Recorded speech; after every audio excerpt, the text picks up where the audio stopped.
Hadirin hadirat sekalian, malam ni saya diminta menyampaikan satu tajuk moga-moga bermanfaat, iaitu asam garam kehidupan Rasulullah sallallahu alaihi wasallam. Hadirin hadirat sekalian, sebagai manusia, Nabi sallallahu alaihi wasallam juga mengalami kehidupan sama macam kita. Makan, minum, ada ups and down dalam hidup dia. Ada hari Nabi tertekan dengan ujian, ada hari Nabi happy, ada masa sedih, ada masa Nabi gembira, ada masa Nabi marah. Sehingga Nabi pun menyatakan, innama ana basyarun arda kama yardal bashar wa aghdabu kama yaghdabul bashar. Saya hanyalah manusia biasa seperti kamu. Saya juga gembira sebagaimana kamu bergembira, dan saya juga ada masa marah sebagaimana manusia juga marah. Hadis riwayat Imam Muslim. Malam ini saya ingin mengajak muslimin muslimat untuk kita melihat dalam kehidupan Nabi sallallahu alaihi wasallam ini, asam garam kehidupan baginda. Ada sisi-sisi kehidupan Nabi itu yang kadang-kadang kita lihat masyarakat ada sedikit salah faham terhadap perwatakan dan peribadi baginda Nabi. Sebagai contoh, salah faham yang pertama, kita sering melihat pemahaman masyarakat tentang kesabaran Nabi. Nabi dilihat sebagai seorang yang sabar, seorang pemaaf, tidak pernah marah dalam pelbagai keadaan. Dan cerita-cerita tentang hal ini banyaklah kita dengar bila tiba Maulidur Rasul. Para asatizah akan bawakan beberapa dalil.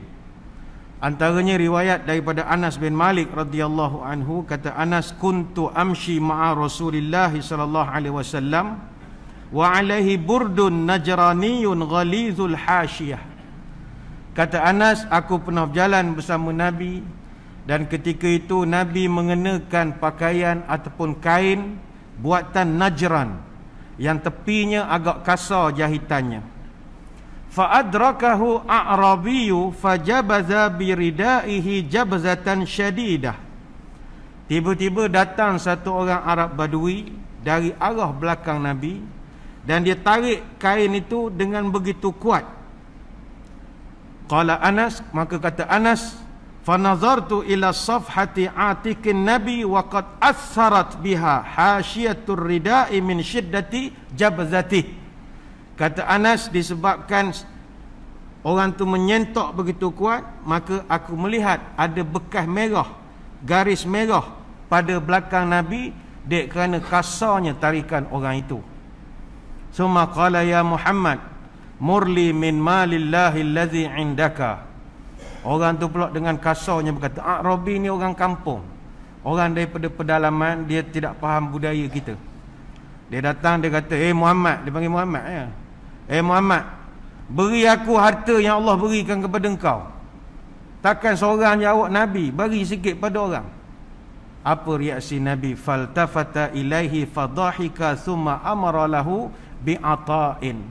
Nabi memandang pada lelaki ini, kemudian Nabi tersenyum, dan Nabi beri sebahagian harta kepada orang ini. Hadis riwayat Bukhari dan Muslim. Jadi kita pun memahami bahawa ini menunjukkan kelemah lembutan dan juga kesabaran Nabi dalam menghadapi kekasaran oleh orang lain. Ini biasa kita dengar riwayat ini.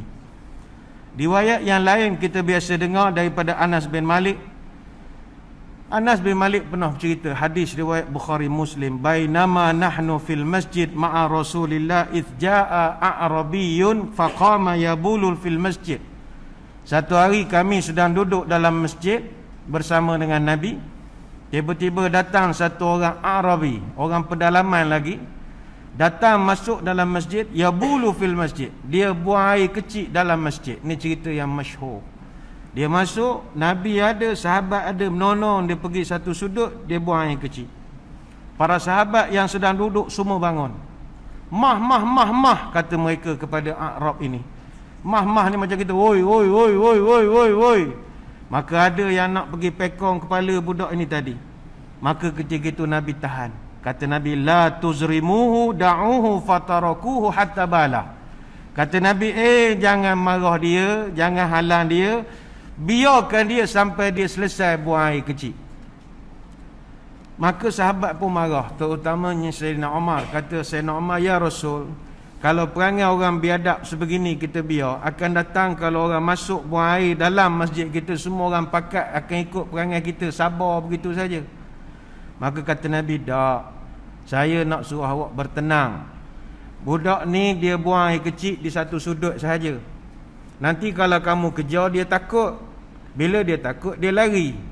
Maka asalnya dia kencing setempat, dek kerana dia berlari, dia kencing merata dalam masjid. Awak nak membasuh semua masjid, biarlah dia tumpu di satu tempat saja. Nanti kita pun boleh buat proses pembersihan. Nabi pun ajar, ahriku alaihi sajlan min ma'in aw dalwan min ma'. Hadis tu panjang lah. Awak sekarang ambil satu beldi air ataupun satu tumbler air, curahkan, maka kamu semua dapat ilmu, kata Nabi. Maka laki-laki yang tadi berdebar dek kerana ingatkan dia kena marah dah dengan Nabi, dia pun mengangkat tangan dalam masjid berdoa, Allahumma arhamni wa Muhammadan wa la tarham ma'ana ahadan. Ya Allah, kesianlah kepada aku, kesianlah kepada Muhammad, jangan kau kesian hak lain-lain tu. Sahabat marah lari dia. Budak orang kampung, kita nak marah buat apa? Maka riwayat-riwayat ini menjelaskan dan memberi kepahaman pada kita, Nabi ni sabar, Nabi ni sangat memaafkan. Walau bagaimanapun muslimin muslimat sekalian, riwayat-riwayat yang banyak ini bukanlah makna Nabi tak pernah marah. Ini kena jelas. Kerana kalau nak mengata Nabi tak pernah marah, itu payah nak diterima.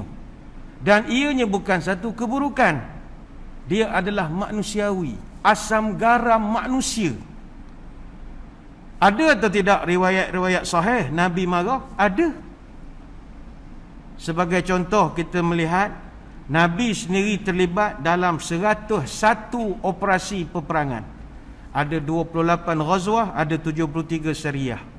Ghazwah maknanya Nabi perang yang Nabi sendiri jadi panglimanya. Kalau syariah, Nabi hantar anak buah dia jadi panglima. Kalau Nabi penyabar sepanjang umur, tak ada perang. Tak payah perang lah, maaf je lah orang Quraisy. Tak. Ada hari kita kena marah. Nabi juga pernah kutuk orang-orang kafir yang menentang dia secara terang-terangan. Itu ada. Contoh, mari kita lihat. Semasa perang Khandaq, bulan Syawal, tahun 5 Hijrah, Nabi pernah menghadapi orang-orang musyrik, sehingga dalam operasi peperangan itu terpaksa anjak semayang asar sampai dah dekat waktu maghrib. Oh, Nabi tu pantang dia tu. Sebab tengah kelengkung-kelengkang main pedang lawan apa semua, asar jadi lewat. Maka kata Nabi, mala Allahu quburahum wa buyutahum nara kama syaghaluna 'anis salatil wusta hatta ghabatis syamsu. Semoga Allah membakar rumah mereka dan kubur mereka dengan api, kerana mereka telah menyebabkan kita tak dapat nak semayang wusta, semayang asar, sampai matahari hampir terbenam. Hadis riwayat Imam Bukhari. Kalau dia sabar je lah. Sabar je lah, tak apalah, 6.45 tak apa main asar. Tak, Nabi marah.